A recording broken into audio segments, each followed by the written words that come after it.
pointeur de la LHM qui se lève en troisième. C'est de 1. Marc Diquet, bonjour. Salut. Les Saguenayens de Chicoutimi ont finalement remporté la première ronde des séries éliminatoires en 4. Ouais. C'est une surprise? Non, c'est pas une surprise. Moi, je les avais mis en 5, mais tu sais, en 4, ça se pouvait très bien.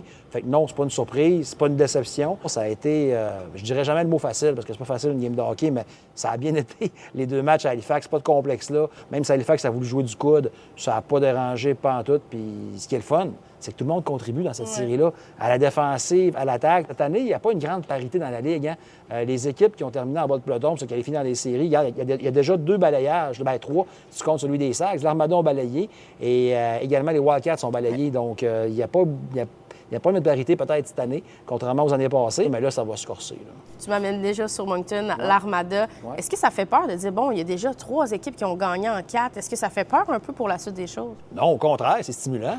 C'est stimulant puis c'est excitant à voir. Puis je suis convaincu que dans son plan de match, Yannick Jean ne pense pas à Moncton. C'est sûr qu'il ne pense pas à Moncton, c'est sûr qu'il ne pense pas à l'Armada. Là, éventuellement, peut-être, on l'espère. Ce que je suis le plus content pour les Sags, c'est qu'il n'y a personne qui va se blesser. Là. Il n'y a pas de match. En fin de semaine, tu ne joues pas. Il n'y a pas de risque de blessure. Les autres vont s'entretuer entre eux autres un peu. C'est ça. On parlait quand même des blessés. Maxime Schaeffer, quand même un gros morceau. Ouais. Est-ce que ça peut changer la donne? Non. Oui, Maxime Schaeffer, c'est un bon joueur. Je ne dirais pas que sa présence va, sa non-présence, son absence va manquer. Son absence va paraître, mais pas tant que ça. Il y a tellement de profondeur avec les Saguenayens. Puis Schaeffer, si tout va bien, pour être de retour pour peut-être la dernière ronde ou peut-être plus loin, la fameuse coupe qui commence par le mot M qu'on ne dira pas. Mais Schaeffer va manquer, mais pas tant que ça à cause de la profondeur que les Sags ont.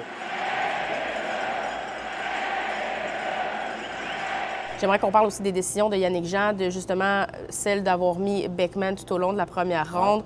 Comment tu trouves ça? Est-ce que tu penses que Précourt pourrait justement avoir une place pour les rondes suivantes? Il a fait ce qu'il avait à faire avec Lucas Beckman. C'est son meilleur. C'est lui qui a eu la meilleure fin de saison. Puis il a été irréprochable. Il a été irréprochable. Puis oui, si vous allez me dire, c'était peut-être pas un aussi gros défi que ça, mais il a été irréprochable quand même contre Halifax. Moi, je me suis dit, s'il l'envoie Précourt dans le match 4 contre Halifax, peut-être. Mais non, il a envoyé Beckman parce qu'il voulait terminer le travail. Puis c'est plate, mais tu y vas avec ton meilleur. Puis ton meilleur présentement, c'est Beckman. Si tu avais une étoile du match à décerner pour cette première ronde, tu dirais qui? Hey, c'est une bonne question, ça. Parce que... Attaquant, défense, un peu importe. Ah, je suis pas capable, je peux pas. Non, C'est pas que je veux pas. C'est pas Liam Lefebvre? Non, bien, Tourini peut-être, mais non, c'est vraiment l'équipe. Je peux pas te mettre un nom, je suis pas capable de faire ça. Good, mais merci. Je suis là, là. Mais non, mais c'est une très bonne réponse. pas capable. Merci, Marc, puis on se Plaisir. reparle la semaine prochaine. Oh que oui!